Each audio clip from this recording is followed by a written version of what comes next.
Открывая совещание, начальник Госуправления по энергетике, транспорту и связи Рабистан Габлия сообщил руководителям подведомственных организаций о необходимости проведения инвентаризации в каждой из них. На той неделе мы собирались у исполняющего обязанности президента и премьер-министра Ганба Валерия Рамшоховича. Вы все там присутствовали. Там была поставлена задача о проведении полной инвентаризации всего имеющегося имущества. Значит, мною издан приказ о проведении инвентаризации всего имеющегося имущества. У меня будет просьба к вам, руководителям, в кратчайшее время провести инвентаризацию. Мы должны знать, чем мы располагаем.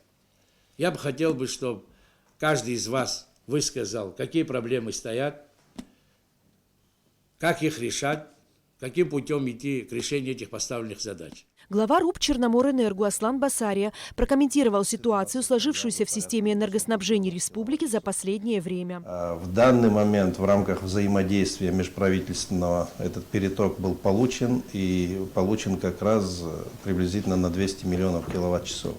Но дело в том, что в силу того, что и в январе месяце мы фактически получили переток вот только недавно, получается, что сам переток, его дефицит по нашим расчетам порядка 260 миллионов киловатт-часов.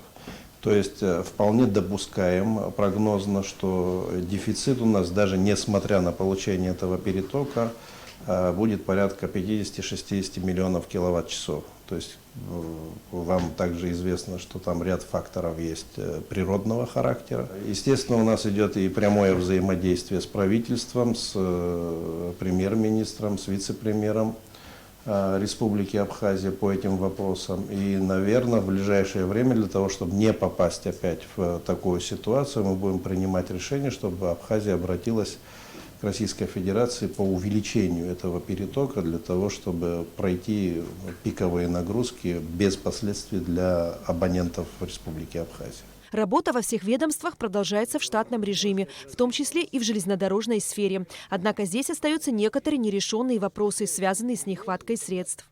Мы идем и выполняем его. На сегодняшний день 82-83 километр, значит, тоннель 14 Афон, идет замена шпал 200 шпал. Сандревский мост между Россией и Абхазией закончен. Осталось только лишь выложить контраугольники. Буквально в течение 20 дней мы его закончим. Килосурский мост мы полностью заменили. Текущий ремонт у нас идет. У нас единственная проблема, как всегда, оказывается, это финансовая сторона, которой у нас, можно сказать, их нет. У нас есть дебиторы, которые должны платить, но они задерживают. Поток вагонов у нас сократился в минимум. Как позитивно оценил проделанную работу за текущий период глава Абхазского морского пароходства Даур Ардзинба. Он также поделился планами и перспективами работы. Согласно отчету за 2019 год, мы перевыполнили все плановые показатели. В том числе мы и дальше продолжаем наращивать определенные темпы работы. Относительно круизного сообщения, значит, на 4 мая запланирована уже дата прихода судна. Для этого мы также еще подготавливаем определенную инфраструктуру. Это и досмотровую зону транспортного контроля. В тесном взаимодействии с другими службами мы занимаемся. Все идет по плану.